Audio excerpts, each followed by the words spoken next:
सामने के बच्चों, देखें हमारे पास अभी ये सवाल है सॉलिबिलिटी प्रोडक्ट के हवाले से, क्योंकि हम आयोनिक इक्विलिब्रियम के अंदर डिस्कस कर रहे होते हैं कि इनमें से कौन सा सॉल्ट है जिसका जो हमारे पास सॉलिबिलिटी का फैक्टर है या फॉर्मूला है वो बनेगा Ksp by 4 whole root of the power 3। ठीक है ना। यानी हमारे पास वो कौन सा फॉर्मूला है जो इस सॉलिबिलिटी के लिए डिस्कस किया जाएगा। अच्छा, अगर हमारे पास इस तरह का कोई सवाल हो तो हम इसको किस तरह से डिस्कस करते हैं, तो समझने के लिए ना आप चंद एग्जाम्पल समझ लीजिए। मिसाल के तौर पे अगर हमारे पास ए बी टाइप सॉल्ट हो तो इसका मतलब ये होगा कि यहाँ टोटल 2 आइंस मौजूद हैं, और अगर टोटल 2 आइंस मौजूद हैं तो इसका जब आप जर्नल केस पी फॉर्मूला लिखेंगे, ठीक है, तो एक तो तरह ध्यान में रख लें जनरल केएसपी फॉर्मूला है क्या। हमारे पास जनरल केएसपी फॉर्मूला होता है a x to the power n. ठीक है ना। इसमें ए से मुराद है कोई भी कोफिशिएंट, ठीक है ना। एक्स से मुराद है कंसंट्रेशन ऑफ सॉल्ट, और एन से मुराद है टोटल आइंस।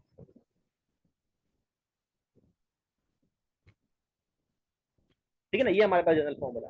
अब अगर हमारे पास टोटल 2 आइंस हो बच्चों, तो यहाँ पे ए का मतलब होगा 1 और एन का मतलब होगा 2। आइंस की तादाद एन।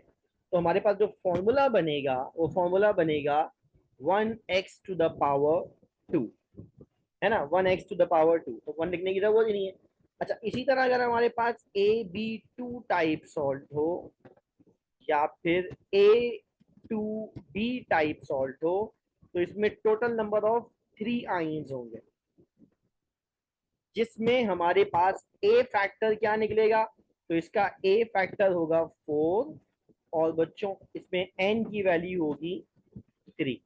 अब ये कैसे आ रहा है 4, आप इसको याद कर लें बस खाली।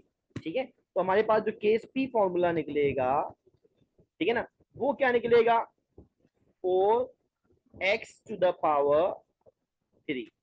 अच्छा, x कह लें s कह लें, एक ही बात है ना। हम यहाँ पे x और s एक ही कंसिडर कर लें, तो आप इसे x स्क्वेयर कह लें या आप इसे s स्क्वेयर कह लें, एक ही बात है।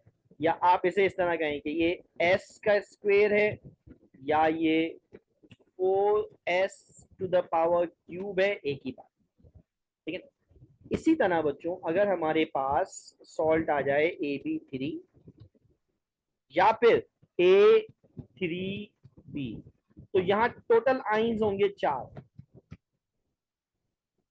एक ए 3B या 3A 1B, टोटल 4 आइंस होंगे। अब ऐसे में इसका जो कोफिशिएंट है याद करना पड़ेगा, वो निकलेगा 27, और एन की वैल्यू तो आप जान ही गए हैं वो क्या है 4। तो हमारे पास इसका जो फॉर्मूला बनेगा general, that would be Ksp is equals to 27x to the power 4। ठीक है ना, या इस तरह कह लीजिए 27s टू द पावर 4। ये हमारे पास का फॉर्मूला है। अच्छा, अब अगर आप वापस अपने सवाल की तरफ आए और उसमें ये देखें, तो उन्होंने हमें एस की टर्म में दिया गया। अब अगर ये एस की टर्म में दिया गया है और केस पी की जो रूट पावर 3 निकल रही है, रूट पावर 3 निकल रही है, तो देखो वो कहाँ मुमकिन है, वो किस जगह मुमकिन है, वो हमारे पास यहाँ कहीं मुमकिन है ना।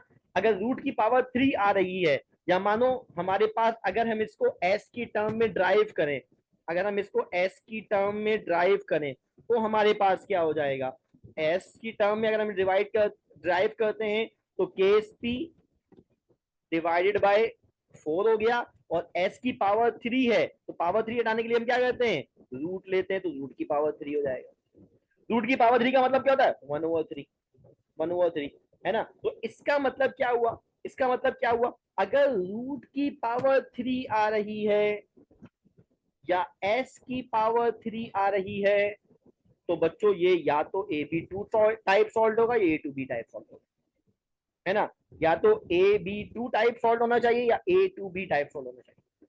अब इनमें से हमारे पास कौन सा ऑप्शन है, तो देखो ये वाला अगर हम देखें तो ये ए बी टाइप सॉल्ट है, एक कैटाइन एक एनाइन। इसे देखें तो ये एक 3 कैटाइन है और 2 एनाइन है। इसे देखें तो क्या हमारे पास 2 कैटाइन है और क्रोमेट पूरा का पूरा एक है, एक एनाइन है।